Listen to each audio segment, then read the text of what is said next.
il a multiplié les rencontres avec ñi nga xamante ne ñoo nekk ci ñi ñuy woowee les acteurs de la justice ñu gis nag moo am yenn réaction yu bëri yuñ ci dégg parce que dafa am ñu bëri ñu ne waaw le premier ministre waa UMS waruñ dem di gisanteeg moom lan moo tax ñu ne waa UMS waruñ dem di gisanteeg moom c'est pour rappeler que premier ministre rencontré na amicale des greffiers rencontré na waa OFNAC rencontré na aussi union des magistrats lépp ci biir semaine bi nga xamante ni moom la ñu génn maintenant nag ñi nga xamante ni ñu ngi wax ñu ngi ne waaw UMS warul rencontre parce que boobu moo doon la première rencontre l'UMS ne doit pas rencontrer le premier ministre ñu wekk ko ci lan ñu mel ni ñoom Babacar Ba ñoo ko doon wax sax d'ailleurs naan waaw parce que le premier ministre ni mu waxee ci justice ni mu doon dalee ci kaw justice léegi waa UMS dem di jàkkaarloog moom di waxtaan ak moom day mel ni la justice se livre au pouvoir exécutif wala au premier ministre Ousmane Sonko ba moom lu ko neex mu wax ci justice ñu gis ni nag avec la succession des rencontres mu recevoir OFNAC mu recevoir l'amicale des greffiers ñoom daal dafa mel ni seen xol da cee xaw a tàng bu baax a baax a baax et lenn nag ñoom lañ ciy soulever mooy lu ñu naan loolu day xaw a rompre maanaam le principe de l'indépendance des pouvoirs c'est-à-dire que la séparation des pouvoirs plutôt mooy pouvoir judiciaire bi exécutif bi warul dugg ci seen biir te loolu la ñu nekk di gis ñoom ci ñoom li ñu wax ne avec les rencontres avec le premier ministre man ma jàpp ne ils sont contradictoires dans la démarche parce que ñoom ñu ngi ne UMS ak ñi nga xamante ne mooy les acteurs de la justice ñoom le président de la république la ñu war a waxtaanal mais le président de la république kooku moom mooy patron wu exécutif bi donc bu fekkee ne da ngay bañ exécutif ak pouvoir judiciaire waxtaan mënoo ne premier ministre warul gisanteeg ñoom ba pare nangu ni président de la république dafa war a gisanteeg ñoom loolu muy benn ba pare deuxième chose man damaa gis ne problème bi ñu am avec la rencontre du premier ministre Ousmane Sonko ak les acteurs de la justice mooy c'est la personne du premier ministre en fait qui dérange mooy Ousmane Sonko ak li nga xamante ne jot na ko wax ci justice li mu jot a wax nag ci justice ku ci nekk mën nga ci am sa appréciation personnelle en fonction de ton objectivité ku nekk xalaat li nga bëgg xalaat ci justice mais il faut revenir sur la personne de Ousmane Sonko ak fonction bi muy occuper Ousmane Sonko ban fonction lay occuper il est le premier ministre de la République du Sénégal loolu il faut que ñu koy fàttali ci yenn xew-xew yi bu amee premier ministre de la République du Sénégal lan mooy ay prérogatives am maanaam moom ban cër lañ ko jox ci doxalinu réew mi constitution moom moo ko tëral les prérogatives du premier ministre par rapport ak ni ñuy exécuter la politique de la nation mu jëm ci loi bi nga xamante ne mooy loi 2001-03 du 22 janvier 2001 bi nga xamante ne moom mooy bind les prérogatives du premier ministre prérogatives du premier ministre yooyu lan la politique de la nation elle est définie par le président de la République mooy maanaam ñun suñu réew niñ ko nar a tëralee ak niñ ko nar a doxalee le président de la République moom moo koy xalaat moom moo koy dëgmal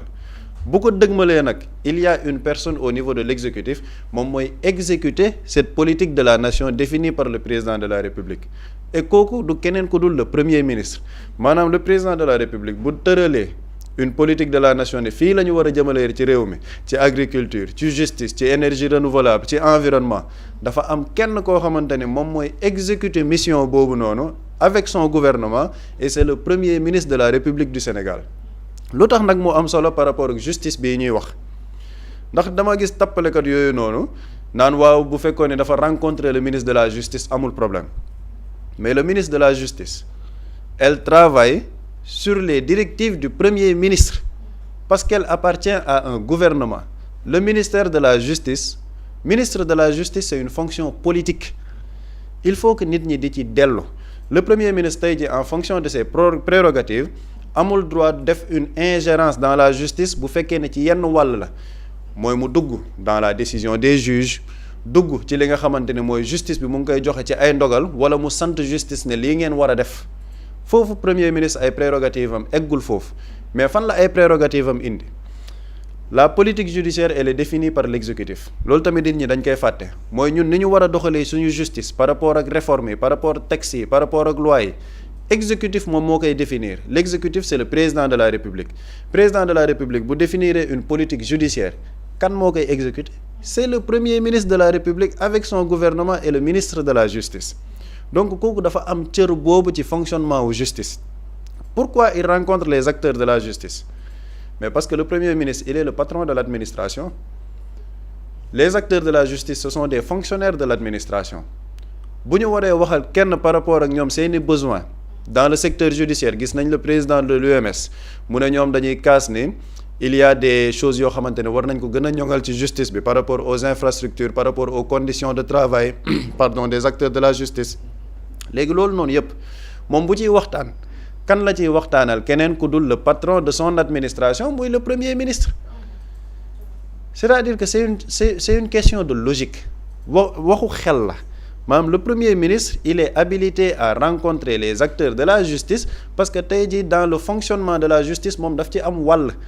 ndax bu fekkee ni premier président dafa tëral ay mbir ci wàllum justice premier ministre moom mooy ki nga xamante ne moom moo koy exécuter te moom en tant que premier ministre sax bu yaakaaree ni fonctionnement justice am na loo xamante ni wàcc na ci yoon en tant que patron de l'administration et chef de ces fonctionnaires là mën na toog waxtaan ak ñoom ne leen man lii laa gis ci fonctionnement justice et le président de l'UMS loolu la wax nee na boo ñu demee gis le premier ministre waxtaan nañ ci lépp li nga xamante ne mu ngi ci justice par rapport aux réformes yi nga xamante ne bëgg nañ ko def par rapport ak yeneen yi nga xamante ne bëgg nañ ko def pour gën a ñoŋal la justice te loolu la première personne bi mu ci mën a waxtaanal mooy le premier ministre parce qu'il est le chef de l'administration xam nga ñu ngi ne le président de la république nee na annoncé nañ ci premier trimestre 2026 bi des réformes par rapport à la justice une révision de la constitution mais texte yooyu noonu yëpp bu ko président de la république tënkee ñu jàll au niveau du parlement soit ñu voté ko foofu wala ñu dem par la voie référendaire maanaam laaj le peuple ñu joxe seen voix bu ñu tënkee loolu noonu yëpp ba décision bi ñu war ko appliquer mais kan mooy exécuter l'application de ces réformes là c'est le premier ministre moom moo koy exécuter parce que loolu mooy ay prérogatives am en fonction de la constitution lim ko may te loolu nag dëppoowul ak dara wala laalewul dara ak indépendance justice bi nga xamante ni constitution tamit dans son article 88 leeral na ko ni justice c'est un pouvoir indépendant boo xam ne kenn mënul def ingérence ci moom ingérence bi nag na ko nit ñi déggee ci maanaam les décisions de justice ñu gis ne exécutif bi mu ngi ci am wàll wala di def des changements par rapport à ces acteurs de la justice pour jox benn tournant à des dossiers politiques mooy li ñu doon dund de 2021 à 2024 ça c'était une ingérence politique de la part de l'exécutif mais pour waxtaan ci conditions de travail yi nga xamante ni justice bi ñu ngi koy def loolu c'est une rencontre normale entre le premier ministre patron de l'administration et des fonctionnaires même de cette administration yoo xamante ne ci wàllu justice la ñuy yëngu comme le premier ministre mën na rencontrer des fonctionnaires dans le cadre de l'agriculture dans le cadre de la santé dans le cadre de beneen boo xamante ne xëy na ñoom ñoo ci xool lan lañ ciy def mais amul leneen lu ci wuute lu dul c'est le patron de l'administration qui rencontre des fonctionnaires de l'administration di waxtaanee seen secteur nan lañ ko war a gën a mën a liggéey ak nan lañ ko war a mën a jooyante et ça c'est la constitution qui le permet au premier ministre en fonction de ses prérogatives. jërëjëf Pape Samba am na solo Bouly loo mën a yokk ci rencontre AGS boobu ak ki nga xamante ne mooy Elimane Diorine. waaw man dama gis ni rencontre bu am solo la gis nga état du pàcc bu nekk ku ne la lug sa mbir. wala boo nekk ci say mbir doxal mais état dafa lu ñu woowee fusion c'est-à-dire que bànqaas bu ci nekk donte ku ci nekk di nga am sa indépendance mais ils ont besoin de coopérer pour ce que li nga xam ni dañ ko jagleel képp askan wi te ku ne am wàll boo ci war a jouer mu am tey cette collaboration qui doit exister malgré des divergences de forme ou bien de stratégie ou bien de démarche loolu mënul ñàkk ci état la preuve da ngay jël. y'a le premier ministre boo xamante ne nii souvent il n'est pas d'accord par rapport ak tey la politique ou bien tey cette vision bi nga xamante ni le président de la République adopté na ko mais est-ce que ça veut dire que ok le premier ministre waratul wax ak président waruñu ànd liggéey dañuy liggéey mais y a des divergences mais lan moo war a prendre le dessus muy li leen boole muy liggéeyal askan wi selon ku ci nekk li ñu la dénk ci mission rencontré na ñi nga xam ne ñooy les magistrats mais dafa am beneen rencontre bu gën a am solo muy avec l'OFNAC pourquoi rencontre boobu am solo gis nga OFNAC dans ses prérogatives xam nga OFNAC ñi ngi ko créé en 2014 wala boog la déclaration de patrimoine dafa am benn loi boo xam ne moo encadré li nga xam ne mooy la déclaration de patrimoine pour bañ a juum muy la loi 2014-17 du 2 avril 2014 bi nga xam ni moo ñeel li ñuy woowee déclaration de patrimoine c'est-à-dire que nguuru Macky Sall bi ñu ñëwee dañu amoon une démarche et man dama jàpp ni c'est une bonne démarche parce que Macky Sall moo ne woon dama leen di créer yaa la CREI cour bi nga xam ne mooy réprimer lépp lu jëm ci wàllu enrichissement illicite loolu pour ñi yoroon réew mi la dañu dénk leen ay rapport épinglé leen ma créer OFNAC OFNAC bi nag pour ñun la ñun ñi nga xam ni ñun la ñu dénk OFNAC bii nag ñun mooy suñu CREI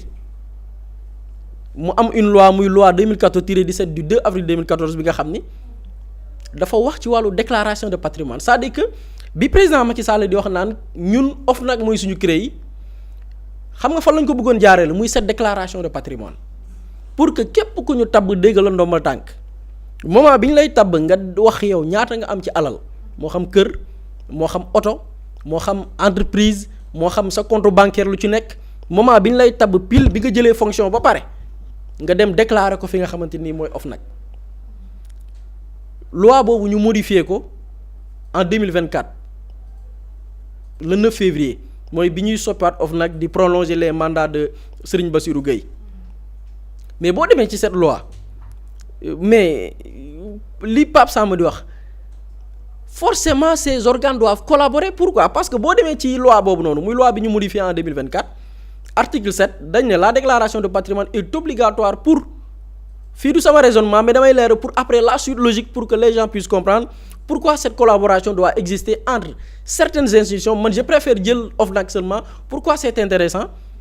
Certaines institutions war a collaborer parce que boo jëlee article 7 boobu dañ ne la déclaration de patrimoine est obligatoire pour les présidents des institutions de la République, le président de l'Assemblée nationale ci la bokk, le président du Haut Conseil des collectivités territoriales ci la bokk, le président du Conseil économique social dont di supprimer nañ ko, le président du Conseil constitutionnel, le président de la Cour suprême, procureur général, les membres de l'Assemblée nationale yi nga xam ni à savoir les questeurs ak les membres du gouvernement et autres personnalités relevant de la présidence de la République, de la primature et du secrétariat général du gouvernement. C'est-à-dire que tey boo jëlee la loi bi encadré l'OFNAC xam nga le premier ministre recevoir na les membres de l'OFNAC nit ñi di wax la séparation et tout mais primature ci boppam lenn ci pouvoir OFNAC daf leen laal c'est-à-dire que collaboration mënul ñàkk. Et pourquoi mënul ñàkk sama raisonnement fi mu ko bëgg a yóbbu dans les rapports de l'OFNAC mais OFNAC mission bii ñu ko dénk muy la déclaration de patrimoine la question mooy respecté nañ ko wala respecté wuñ ko. Nañu dem ci les données dañu dem ci les chiffres boo demee ci le rapport d'activité bi OFNAC def en 2024 pourquoi j'ai préféré jël 2024 parce que 2024 la nguuru Macky Sall la jóge fi bi ñu fiy jógee am nañ fukki at ak ñaar pour déclaration patrimoine boobu ñu diggee woon pour ku ñuy fal ñu xam ñaata nga yor booy génn ñu xam ñaata nga yoraat ñu méngale sa am-am bu dee am na soupçon de corruption ñu mën a xam. Rapport bu 2024 bi boo jëlee statistique cumulée des déclarations de patrimoine yi nga xam ni def nañ ko dañ ne DP muy déclaration de patrimoine d'entrée yi ñu jot xam nga ñaata la 951 DP d'entrée non reçu muy déclaration de patrimoine non reçu 815 la c'est-à-dire que am na ci ay nit ñoo xam ni boo leen jëlee ci lim toll nañ ci 1766 junneeg juróom-ñaar téeméer ak juróom-benn fukk ak juróom-benn ci ay liggéeykat yu nekk ci ay bànqaasu état yu war a def déclaration de patrimoine ñu ne leen yéen da ngeen koo war a def par force. Dans le rapport de l'OFNAC lan la ñu wax 951 kese ñoo ko def maanaam juróom-ñeenti téeméer ak juróom fukk ak benn ñoom ñoo def seen déclaration bi leen nommé ñu dem bind OFNAC ne man lii laa am ci alal pour que bu ñu génnee ñu mën ñu defaat beneen déclaration parce que déclaration de patrimoine mooy. Bu la nommé da nga naan lii laa am waaye bu ñu teggee sa ndombal tànk nga dem tegg nañ sama ndombal tànk lii laa am sama am fii la toll su ko defee bu dee am na soupçon d'enrichissement illicite ñu mën koo xam bu ci yoon waree am topp gi mu ci def mu def ko ci mais ñu ne la 951 ñoo ko def par contre am na 815 ñoo xamante ni nii dañu waroon def seen déclaration de patrimoine OFNAC jotu ko non reçu et boo demee dans ce rapport lan la ñu wax ñu ne DP d'entrée non reçu c'est-à-dire que nombre total de personnes recensées n'ayant pas encore initié le processus de dépôt de leur déclaration d'entrée en fonction, certains ont même déjà quitté leur fonction sans satisfaire à leurs obligations. C'est-à-dire que ci 815 yi am na ci ñoo xam ne bi ñu leen di nommer waxuñ ñaata la ñu am ci alal bi ñu teggee seen ndombal tànk tamit waxuñ ñaata la ñu am ci alal léegi lii la la ci OFNAC mën loi la kenn respecté ko maintenant laa nag xool coopération bi nag fii la amee solo. tey avoir un premier ministre comme Ousmane Sonko nga ñëw tegal ko lii ne ko am na ay agents yoo xam ni yow lépp lu jëm ci wàllu administration yaa leen yilif am na ci say ndaw yoo xam ne ay junni lañ yoo xam ni bu leen di tabb dañoo war a def déclaration wax ñaata la ñu am bu ñu teggee seen ndombal tànk tamit ñu defaat beneen déclaration ñu gam-gam lee ñaari alal yi xool ba xam am na lu ci wute foofu l'OFNAC a besoin de la collaboration de la primature pour que ñoom OFNAC bu dee ni am na ay nit ñoo xam ne war nañ déposer wuñ mais OFNAC peut collaborer avec la primature xam naa ni premier ministre yaakaar naa ko am fulla la ci ab nit bu ñu tabb mu bañ a def déclaration mu ne ko yow demal def bu bañee ñu teggi ndombal tànkam loolu benn forme de collaboration pour wax la ni la collaboration entre ay kër mënul ñàkk pourquoi parce que l'essence même c'est pour préserver l'intérêt des Sénégalais loolu c'est une chose mais kii bañ a def déclaration de patrimoine am na lu muy nëbb kooku bëgg na nekk ci benn poste xëy na di def naka sulu noonu pour enrichir par quoi ou bien comment mais par des marchés gars ci marché yi la ñu enrichir tey la primature tey tous les marchés yi ministères yi di contracter les directions services lu mu mënti nekk tey la primature dafa am mainmise tey ci sur tous ces dossiers là donc la collaboration c'est-à-dire que loolu dafa naturel dafa war a nekk ñàkk nekkam xëy na mooy jaaxal sénégalais yi parce que il faut qu'il y ait benn autorité fii Sénégal li fi manqué woon mooy autorité mooy limal ci ay nit ñi bañ a def seen dëkk di naan mais tey qui ne dit rien consent yow boo bañee nu ma def sama déclaration de patrimoine ci bu muy dugg ak bu may génn yow am na loo nar parce que déclaration de patrimoine yaakaar naa lu yomb la ki ko bañ a def am na lu muy nëbb mais pourquoi OFNAC 2024 ñu ne juróom-ñetti téeméer yu toftal fukk ak juróom ci ay agent dañoo lànk ne lu ñu def seen déclaration de patrimoine à cette époque peut-être bu ñu amoon une primature forte wala un premier ministre fort il va taper sur la table pour que ces gens-là ñu dem def seen déclaration de patrimoine donc la collaboration pour man lu war a exister la